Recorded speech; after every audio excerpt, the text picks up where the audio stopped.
idea. Yeah. It's insane. All right, welcome everybody. We're live. I love this like secret throwing people live while we're in the middle of the conversation. That's one. Yeah, that was like neck snapping. Like all of a sudden it went yellow. I'm like, I better set it right now. And we're live. Today's episode of the Wunntee Weeklies on Wednesdays is brought to you by Buck Knives. Why? Because it happened to be within reach. This actually is a great knife. Tactical black. This thing flips open really nicely too, and it's got the little assist bar, so I can boom, flick it out. I keep this thing in my pocket with me everywhere I go. Get yourself one. These things don't ever get dull. At least that's what my dad told me when I was a child. We got some cool stuff we're going to talk about today. Got a little bit of Gary V fanboy action from yours truly, as usual. We have some unexpected things we're going to talk about today, which I'm really excited about, mostly because I didn't do any research, so I'm going to let these boys tell me all the cool stuff about this stuff we're going to talk about. And then we'll kind of see how it goes. As usual, we're going to try and keep this to 30 minutes, which is why I'm talking so fast. And we'll go from here. So to start out, gentlemen, it was brought to my attention yesterday. There's a new drone on the market. That's what we're going to start off talking about today. So, Ross, because you brought it up, why don't you intro us to the drone? In fact, I'm going to pull it up on my screen here, and you can tell us about all the features, all the fun stuff, all the features and functionalities. Yeah. So this is kind of funny because it's a DJI drone. It's the new Maverick. And I did not expect to be jumping up and down and singing how excited I was about it until they released it. And I'm like, oh my gosh, because I've completely given up on DJI. I went over to 3D robotics for my drones and very happy there. But this new Mavic, it's Maverick or Maverick? I think it's Mavic. Mavic. One of the two. I'm going to show you right now what it is. By the way, while I'm doing this, I'd just like to point out, can anybody not tell how into drones Ross is from that 2 seconds to 2 sentences he just spewed? He wasn't good with DJI anymore, so he had to switch to it. Like, you lost me when you said I had to switch to another drone company. Had to switch. Well, DJI is notorious for horrible customer service. And their first two Phantoms, if you owned one, you were going to be using customer service a lot. Phantom 4 got a lot better. And we'll skip all the history and just say this new Mavic is the Phantom 4 in a package that is so freaking small and now portable. You know, the more you get into this, the more you get into drones, the more places you want to use it. But by the time you protect your drone in a case, throw some batteries and a controller, and put it on your back, it's big. It's really big. And this guy here will fit, Casey on YouTube, he stuck it in his pocket on his review yesterday. It collapses to the size of those cardboard milk containers. Just folds up. You don't take the props off. Got up to 27 minutes of flight time, which everyone brags that. It's kind of like miles per gallon. They all lie, but it's a pretty big brag. One of the cool things, besides the size, is if you use your phone and the controller together on that, you have a 4-mile distance, which is unheard of. Everyone else is like a mile out of the box. And if you buy a bunch of really cool equipment and bigger antennas, and you can get a few miles out of it. This one is 4 miles, which is just awesome, especially since the FAA says it's illegal for us to fly unless we can see it. So I'm sure we're all going to be breaking the law now because you can't see that far. Love it. Yeah. Easy to fly and just so easy to carry around with you. This is going to be absolutely awesome for this Christmas. It is $1,000, and it's going to absolutely kill that GoPro. What do they call it? Karma. They just put out the new one came out. Yeah, and they just crushed what I want? That. I want what I just. Did you guys just see that? Look at this. Yeah. The VR headset. They're controlling it with their minds. I really want that. With their minds. The pupils. I really want them to be controlling it with their minds. That'll be here. Our children will have that. Like that. The VR type thing. So you're looking at the camera, straight out the camera. Yep, got first person view. Beams it right to your tablet. Does it keep the camera facing forward, or can you pan, look left and right without turning? You can move it independent if you set up the other controller. So if one's flying with the controller and one has the phone, you can move the camera independent. For the most part, it just stays forward, though. So what do you use? I know I've seen some of John's drone footage. What do you use your drone for, Ross? I do it just to record kind the of cool thing, places racing? we go. I've helped a few realtors document empty land and houses. Use it at family parties just to get a fun view of it. Sure. But mostly I just take it with me to go places and then film from there. I did chase a mountain lion. I'm sorry. We chased the deer that was being stalked by the mountain lion in the backyard. Strictly hobbies, most fun. Not strictly. I've done a few little commercial jobs that I'm not supposed to do. But I just didn't get paid. I just volunteered it. You have to be like a professional, like a pilot or whatever, to use it commercially. Yeah, they just. I think that would be a weird, month. that would be like a weird. What is this that I'm watching here? This is supposed to be a commercial for a drone, and it's just a lady. Oh yeah, she's going to go on vacation, and she's taking it with her. Oh. She shows it, just throws in her carry-on like that. Oh wow. Wow. Right. Yeah. So now there's a license. If I want to do it commercially and get paid, I have to have this new license, which I haven't done yet. But for hobbyists now. So you have to get licensed. What are the restrictions? Like, how far? What can you do? What's the line you can't cross without getting a license? If you're going to be a responsible flyer, you have to be able to see your drone. You have to be line of sight. Stay below 400 feet. Don't fly over crowds of people. Don't fly at night, and don't fly within 5 miles of an airport. Okay. And then for a license, what's the line you can't cross before you get a license? I can't get paid. You can't get paid just for using it, or you can't get paid for using it, for the footage provided, anything like that. I can't go out and take footage for a movie, a TV show, a realtor selling a house. I can't get paid for my footage unless I have a license. Gotcha. So what kind of auto follow stuff does this thing have? Because that's the stuff that would make me excited. Yeah. So once she gets it set up right there, and you see yourself on the phone, you draw a little box around you, and you give the drone about 5-10 seconds, and it figures out who you are in the frame, and then you just walk away, and it follows you, that picture. So you can circle it around a dog, a car, a person, and it will follow that. A feature that none of us knew that we wanted that's on here, you put the drone in front of you, and it's looking at you. Uh-huh. You go like this in the sky, and it knows you want to take a picture, so then it counts down and takes a selfie for you. And all you have to do is go right? That is insanity. Yeah, so it'll follow you. It'll follow other objects. This thing has a sport mode, so it'll go, was it 40? Yeah, it says 40 on here. Like 40 miles an hour, which is pretty freaking fast. There are faster drones, but to come out of the box at that speed, that's pretty dang good. Right. It also has the extra sensors, so obstacle avoidance. If I'm flying along, if it gets within about, I think, 15 feet of hitting like a building, a wall, a tree, it stops, and it won't fly into it. Oh, nice. And it's got 2 optical sensors going down, so if I fly inside where there's no GPS, it looks at the floor and looks at landmarks, and it will memorize where it's going and stay steady. So if you stop, it just looks at the floor, takes a picture, and then just stops and says, this is the frame I have to keep right here. Right. So it's the perfect hover mode, inside and outside. Wow. Is this one, have you actually used one of these? Is this super loud? That's been the one thing about drones that I've yet to get over in my own head. Right. It's just that they're loud. They're loud. This one's going to be as loud or as quiet as all the others. Still 4 props, about the same size blades, spinning same RPM, so. Gotcha. The little flights I've seen, I haven't flown it yet, but everything I've seen is the same. Nice. So Ross, why would somebody choose the other Phantom over this one? Like the Phantom over the Mavic?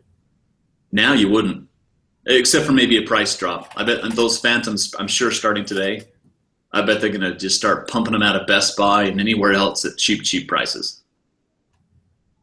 Because these Phantoms, these were these became kind of like the standard amateur drone, right? Yeah, this is what everyone has. My dad's got one of these. Yeah, that Phantom 4. I mean, cinematographers are using it for movies and commercials. It's good, but this new one is everything that is in a smaller package. I mean, there's no reason to have a Phantom 4 now. That seems like a strange thing for them to have done. they were getting passed by. If they didn't make a serious innovation move, yeah, they were going to become old, and that would be part of their brand, is that they're slow. Well, I wonder if drones are going to get mainstream enough to where they'll be treated almost like phones. Because you think about Apple, you think about Samsung, they have like their flagship phone. Well, okay, I should take that back, because not every phone company is the same as far as like marketing their flagship product versus past models. Microsoft, well, Nokia, which is now Microsoft, they do a really good job of marketing their older models of phones. But Apple is basically, as soon as they come out with a new model, the rest of them are like, let's just sell off all of the product that we've got, because we're putting all of our money into the new one. So I wonder if that's kind of the same idea that they're going after here, is like, we just got to make the best thing we can, and then we'll turn that into, whatever that'll become the future. Yeah, the industry is being divided between your hobbyists that want really great pictures, which is what the Mavic does, and then if you're really hardcore, you're going to buy a big drone, or you're going to build your own octadrone, honking DSLR kind of camera. Yeah. And so they're deciding between themselves, do we have a product in both, or are we only one? And with this move, Mavic is now the leader in the hobbyist drone. I mean, I love my 3DR, but this has almost everything that my 3DR has, but it's so small. I can stick it in my Camelback, and not like when I go hiking now, I carry the drone, the wife carries the Camelback and food and supplies. Now I can have the Camelback and the drone, and we can each have smaller packs, or I carry all of it. It's so much nicer. Yeah. Yeah. So have you already ordered yours, or you already going to get one? No, I'm going to do it right after I come back from my next vacation. I got to make sure I am prudent with my finances on this one. Correct. Here's the other funny one is I crashed my 3DR, but it wasn't my fault. So 3DR is sending me my new one. So currently I am without drone as of yesterday. So you're jonesing. You're like, but I could put it on a credit card. I could put it on a business credit card. Yeah. And like investment in the future. I know where you're when that new one comes back from the manufacturer, I'm not thinking the box is going to get opened. I don't think I'll fly it. I'm just going to immediately sell it, say brand new in a box. Here you go. Brand new in the box. I'm going to buy that Mavic. So tell me, Ross, we talked about this a little bit before, off air, as they say in the industry, about this. So you have this droning hobby. I'm going to call it droning. I don't know if that's what it is. Fair enough. But I wonder, and John, you and I have talked at great length. John, I don't know if you've played in a while, but John likes to play airsoft. I played airsoft with John a lot up in Utah when I lived up there, and I have my Muay Thai and other outside hobbies. This particular podcast episode has been a little bit less about strategy and business stuff and a little bit more about hobby stuff. What do you feel? Do you feel like having hobbies like this takes away from your ability to build a business, or do you feel how do you feel about how it augments or supplements or whatever your ability to do your work? No, it totally helps, because I have to unwind. I have about three or four different hobbies that I have to unwind, but it still fits because it's kind of techie. Anything that plugs in or has a camera on it, that's fun for me. So I'm still learning stuff, but it's not my living, and it helps me unwind but not feel lazy, because I don't unwind by watching a movie. That I feel lazy if I do that. But in flying with drones, I'm learning about all the new stuff, and it's fun, but I don't make a living with it, so I'm not pressured. I really do just have fun, but it keeps my brain going. Right. Yeah. I got to say real quick, go ahead, John. One of my issues with hobbies, I love my hobbies, but as an entrepreneur, my brain's always like, wait, I think we could make a business out of some aspect of this or some facet of this hobby.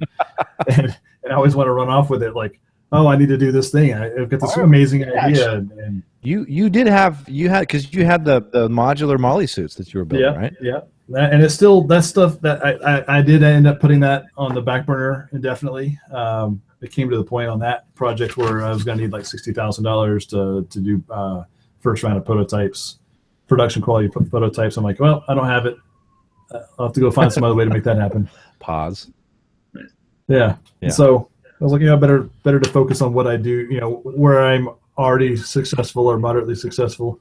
But yeah, that's exactly right. Because that was one of my, I spent a lot of time and energy, building those first non-production prototypes and going out and testing them and it's if somebody wanted to take it and run with it, it'd be a neat product. But exactly that. It's like I always want to think about how to make money doing the things I love, and that's not a bad thing.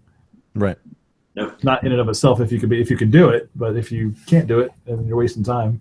Right. Well, it's like I bring it up because I think I think it all comes together perfectly because we're talking about the drones today. Because this morning, so I was telling Ross while your computer was freaking out. Having a freak out. Yeah. So Gary Vee has his daily Ask Gary Vee show, Gary Vaynerchuk, and I am a 1,000% Gary Vee fanboy at this point. And I just love everything he says. I think a lot of it is not so much that I like kiss his feet and then I think that he is gold. I just think that everything he says are thoughts that I've either had myself or that ring true for me. Like we think the same, I think. Coming from totally different backgrounds. I mean, I grew up in I had as easy of a life as you possibly could. White, middle class, like no problems, no issues. And he kind of came up from a little bit harder. But I think we share a lot of the same things. And today he got on his show. And normally he's very upbeat, very peppy, and he's got, he's making jokes and stuff. Today you could see in his face, he looked like he was on edge, like he was pissed off about something. And there was a guy who asked a question about, he's like, at what point do you, what did he say?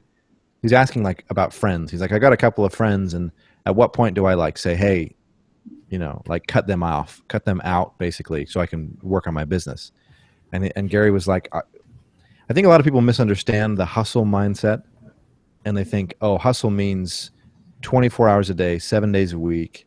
You're working 18-hour days, you sleep a little bit, you eat a little bit, you're making videos, doing all this stuff, and there's never you time. And I think it's important to realize, as what Gary says too, he's like, the friends are important, hobbies are important, doing that kind of stuff is important if it's important to you. You know what I mean? Like if you need that, like I need I didn't realize until 2 years ago, but I need to punch people in the face. And I need to do it often, and I need to do it regularly, and I need to do it hard from time to time. And it centers me, and it creates a sort of a grounding that I've never had before. And so, for a long time we jump around this whole like, oh, should I be working on the weekends? Should I be working after hours? Should I work late? Should I get up early? Whatever.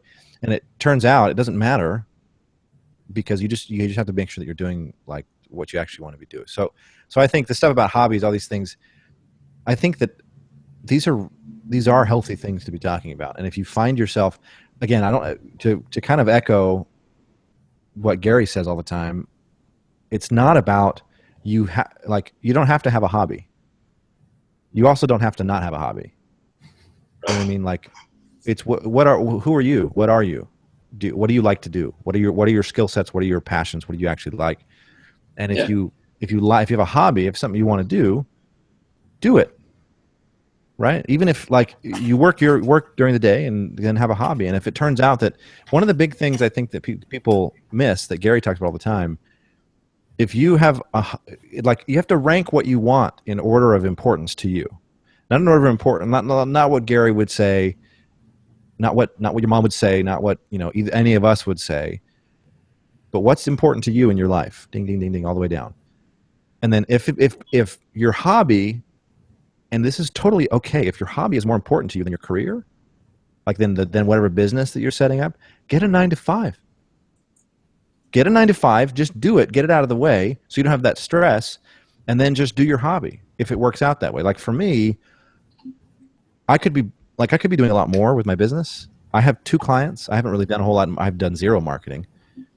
I'm not really trying to build it, not really trying to grow it, because my current setup it gives me exactly what I want, which is ample time to train Muay Thai anytime I want, just enough work to keep me kind of sharp, to keep me sort of on top of things, and it challenges me a little bit, and it allows me to kind of do anything that I want. And so I'm not there's no rules, I think, is the key.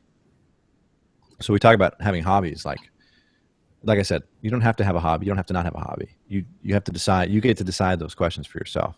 Because there was another one today. It was golden. Today was a gold mine of good stuff that he talked about. Another guy asked a question. He said, I just got headhunted to go work at Facebook. He's like, should I go work for Facebook or should I keep building my business? And he goes, that's a personal question. You're going to have to answer it for yourself. But I would say that anybody who even considers for a second leaving their business to go work at Facebook should absolutely go work for Facebook. Because it's not really what you want to do deep down inside. Now, and of course, when you're in a position where you're asking Gary Vaynerchuk a question on a video, of course, there's going to be a little bit of posturing, a little bit of peacocking. And so you might not convey the question how you actually mean it.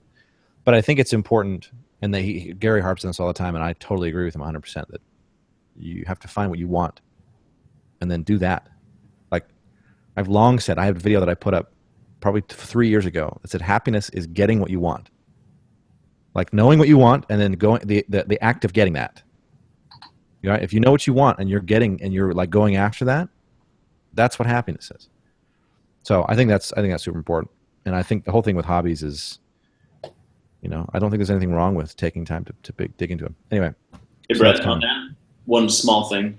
Go ahead. There's so many, it may not be your last one, but there's so many entrepreneurs that their very first business or their bravery to start a business came from trying to monetize their hobby. So if you didn't have a hobby and have a passion, something that they knew good enough, better than other people, right, to start that business, and not all of them stick there, but a lot of people, that will be their first business was around a hobby. Sure. Yep. And it's a great side hustle too. I mean, even having a day job, and then if you have a hobby and you want to make money at it, like making it a side hustle is totally legitimate. You know what I mean? And I don't think that we should. I think as entrepreneurs, and I know I've done this in the past, but I think as entrepreneurs we have. In fact, I've done this as recently as like 2 months ago. We have this bias towards starting your own business and having like a full-time thing, when I think, you know, have a hobby. If there's a place for you to bring enough value to the marketplace in, you know, as relates to that hobby to make money for yourself, awesome. Do that. Make money. And then if it starts making enough money and you like working at it, then you can quit your job. But you don't quit your job and start a business because that's what Gary Vee says, you should do, or that's what Seth Godin says you should do. Right? You do it because it comes from you. So I think that's important. Also, I'm going to add to that, you know, hobbies and job, work, professional career, all those things. We set goals for our, especially entrepreneurs, we set goals for our businesses and all this stuff. I think it's also important to set goals for your hobbies. Make them so that you're constantly pushing yourself. Sure. If that's what makes you, if you're not happy doing that, then don't. But I'm just saying, I think a lot of people setting those goals helps you push yourself just like it does in your business. Well, I think too, I'm glad you brought that up too, John, because you can set yourself one. I swear, every other. You know, I'm not even going to quote him. I'm going to say it myself. I'm going to put the words on myself. When you build, it's very easy for you to sort of think in generalities and think in these sort of ethereal concepts and not think practically. And sometimes what can happen is we have these ideas, these things that we want to do, hobbies, other things, you know, business ideas, but we don't set ourselves up for success. And what I mean by that is, like with fitness, this is a classic example. And I've seen this, and this comes from my own personal experiences with getting into shape after being way out of shape. The only way that you can have lasting and like long-term success with being fit and in really good shape is by tapping into what you already want to do, like by setting yourself up for success. In other words, the way that you have success in fitness is by finding a sport that you actually like doing. Because if you think to yourself that running is the way to get into shape and you hate running, you are never going to get into shape. It becomes a job because you hate running. You want to have some days. Why would you force yourself to do something that you hate? when it's so much easier just to sit on the couch and eat Doritos and watch Netflix. And that's fun too. And there's nothing wrong with sitting on the couch and eating Doritos and watching Netflix. But if you want to be fit, you have to set yourself up for success. And I think in business, it's the same thing.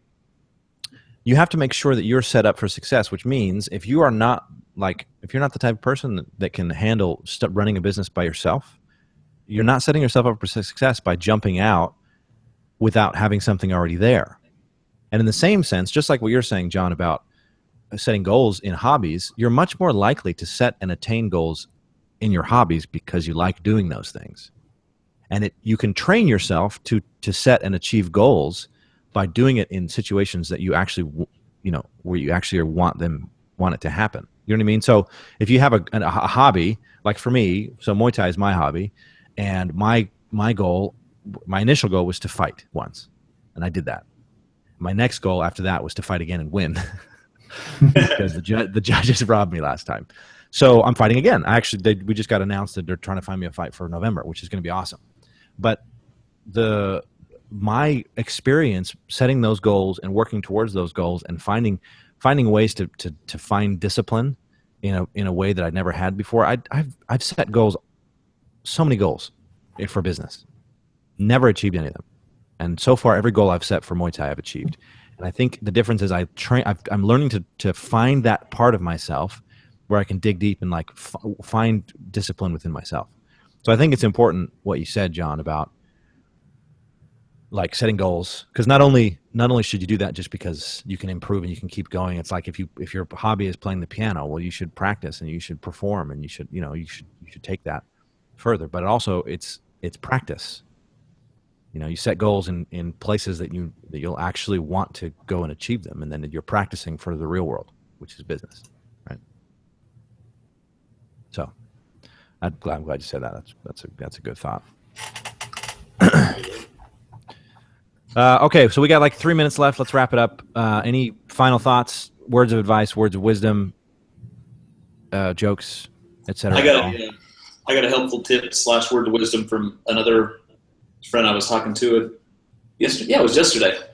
So he set a goal for himself of creating one system per day for his business. I was like, holy cow, that was impressive. And he had it much longer, but I'll give you the short version. I guess Jerry Seinfeld was the guy that says, I write a joke a day. And you get that kind of momentum and it can't be stopped.